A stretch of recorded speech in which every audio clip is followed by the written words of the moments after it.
Good morning, Malcolm Nance. What are you talking about morning? It's like 3:30 in the afternoon. I'm in a bar with having a Guinness. Yeah! Remember to hold up those three fingers correctly. Guinness, I'm going to guess where the undisclosed location is. All right, it might be. Get yourself a proper 12 McGregor's New Whiskey. All right, The so undisclosed location, by the way, is about 400 yards from the church Benedict Arnold is buried in. Wow. And I'm waiting for them to open it up for me. wow. Until then, I'm going to have a Guinness. Before I All right. Have a point. So Malcolm, Nadler is firing up the subpoena cannon this morning as we speak.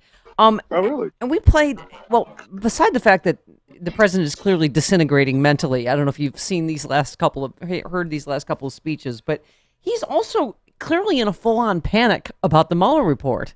So where do you come down on this? You know, Bob Cesca was just saying to us, like, we're never going to see it. I had Chairman Schiff on yesterday, and I refuse to believe that we're never going to see it. No.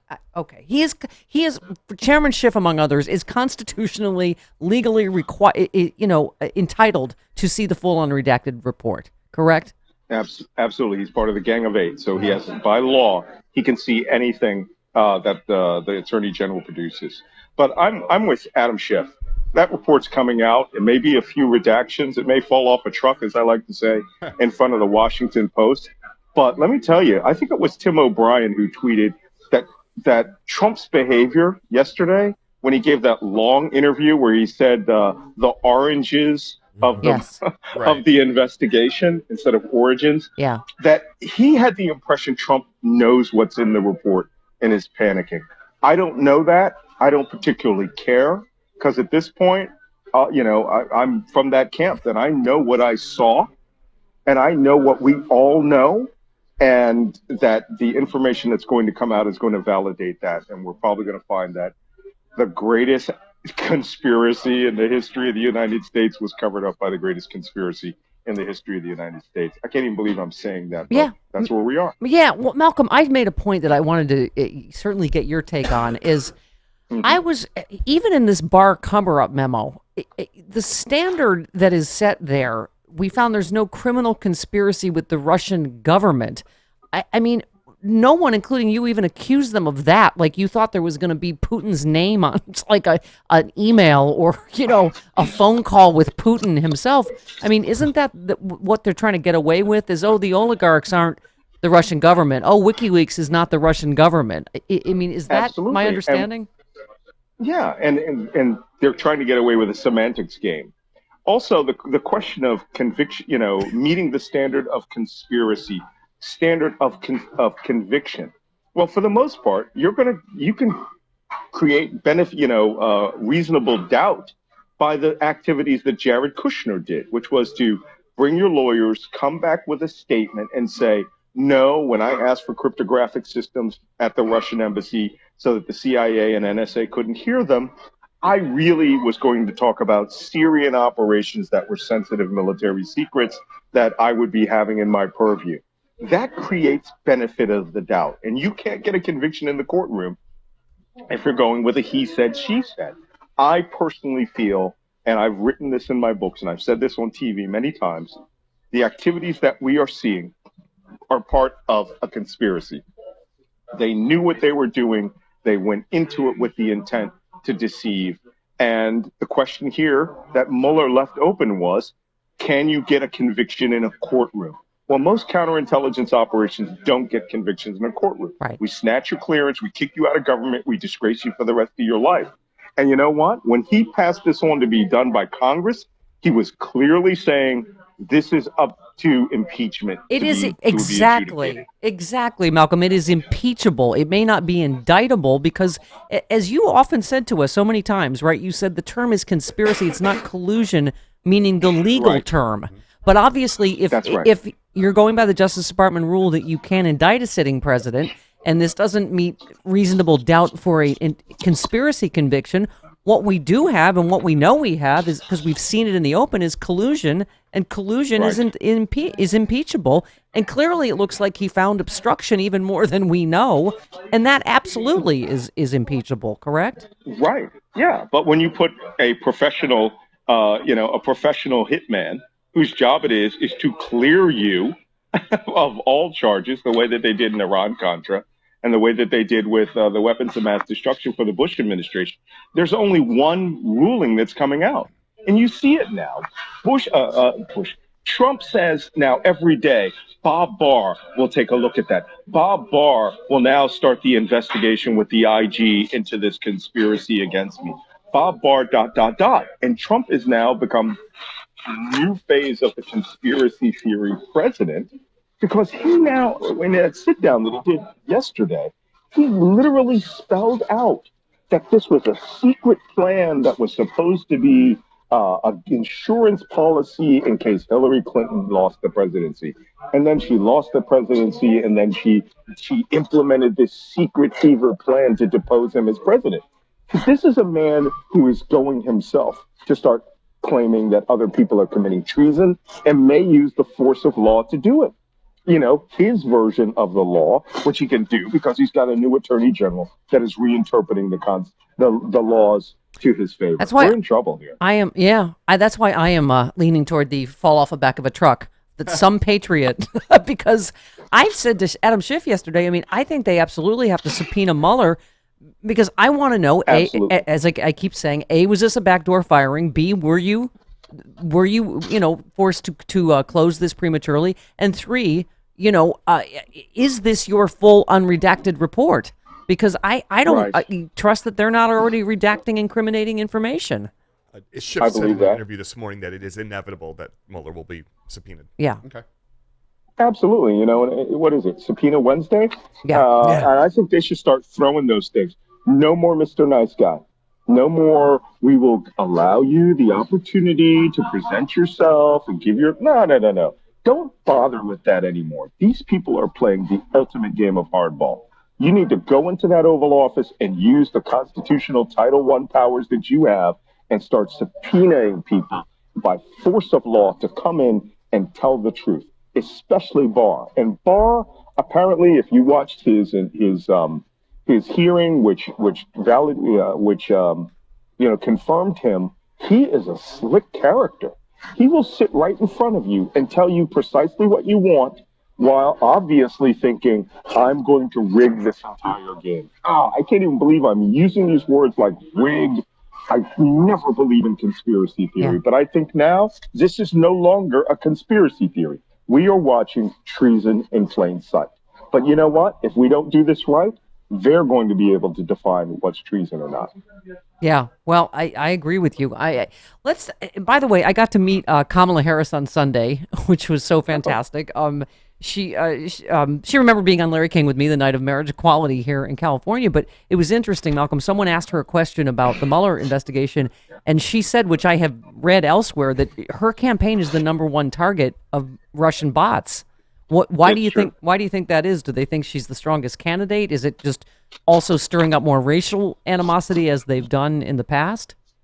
We've seen a lot of racial animosity being stirred up by groups that are just, were nothing a year ago, and this February, one just exploded on the scene, and they've got all these people, and they're pushing reparations, determining an openly racist group, right? That's saying that African-American slaves are better than other slaves who came from other parts of the world. Right. And they think but they're not. Because they're saying Kamala Harris is not legitimately African-American. Jamaican. And don't vote for Democrats. They're literally saying this in their literature. Why do you think her campaign is the #1 target, though? Well, because let's be honest, if Joe Biden doesn't run or just, has a health issue, Kamala Harris is probably #1 on the food chain. Yeah. Certainly for them, because they will want to, like a shark, eat her up and spit her out. But look, she's a tough prosecutor from California. She's a twofer. She's an African-American and a woman, which would be the ultimate rejection of Trump, which is why all of y'all should be out there voting. So they have got to go after the strongest first. And believe me, I mean, some of the things that were coming out there, who she had relationships with, how, and then look at the crazy left. You have all these people who are saying, Pete Buttigieg raised $7 million. She raised 12. And as somebody said yesterday on Twitter, 12 is 5 million more than 7. Yeah. You Well, know? I mean, and you called BS on the Joe Biden stuff as I have. I always, Gene Carnahan talked about. I mean, obviously, a lot of women. Alyssa Milano just came out yesterday to talk about whatever you disagree or don't on with Joe Biden. He is a wonderful, by all accounts, a wonderful, caring guy. You said he's a man of dignity and empathy, unlike Trump. Yeah, and Gene Carnahan just talks about what it was like working with him for so many years. Look, okay. Here's the rules of this game. All right. You want to lose? Play the Republican hit job game. Because they're going to do this with everybody. Yeah. Everybody is getting this. So when it's Democrat consumes Democrat. Now we're finding out that, the person who has wrote this article is a Bernie supporter, which is naturally political. And all the Bernie bros jumped right onto him. You know what? We're going to lose. And I'm going to be the first one to say that right now. We are going to lose. So you had better stop this game, get onto this, and start playing hardball just like they do. Yep. By the way, you had a couple other. You retweeted someone that said the size of the bullseye on Jared and Ivanka for hostile foreign intel services is larger than even Trump's 68-story New York City tower, in possession of critical national secrets, cash-strapped without any morals whatsoever, a case officer's dream target. And here we find, just giving out security clearances like Skittles, right? Despite everybody. Like candy. Yeah, contagious like Skittles. I got to tell you, Jared Kushner is probably one of the 5 people who were, as they said in that report, unclearable. A word I have never heard before in my life. I have never heard. I held a top secret SCI clearance for a third of a century. I have never heard the word unclearable because you were never even brought forward in the process. Once they found that out, you were fired, or you were told, "I'm sorry, your level of your conditions of employment were not met. Thank you for coming," or you were secretly shuttled off and turned over to prosecutors somewhere. These people not only made it in the White House, they overrode their unclearable status to give them access to top secret SCI information. I personally believe, what many others in the intelligence community believe, that the White House is compromised. Because in my world, in the one remote instance where I worked on the same floor with about 5,000 other workers, where we had a guy who was compromised by the Russians, everyone was suspected. Everyone got polygraphed who worked on the 3rd floor of that building. Yep. And because they had to assume you met him at the water cooler, you too were compromised and you were all in conspiracy. So I said this, 2 years ago when we found out about Jared Kushner's games on hardball. I said, everyone needs their clearance pulled. Everyone needs to be reevaluated as to their security clearance status. And now 30 people they found out shouldn't have been cleared. And 5 of them had deadly, dangerous things, which were critical security risks to the United States. That could be child pornography. That could be beating your wife. That could be the things that a Russian agent walks into your house and goes, "Dude, I got your pictures." So we're in trouble. We have a national security crisis going on in this administration, and they come off like they're the keepers of security. And speaking of which, we've talked about the huge rise in white supremacist right-wing extremism. You tweeted the headline: Homeland Security disbands domestic terror intelligence unit. You said this is absolutely insane. There has to be a key organization. Is DSS ceding it to the FBI? No one gives up an organization like this without orders. Its first word means domestic.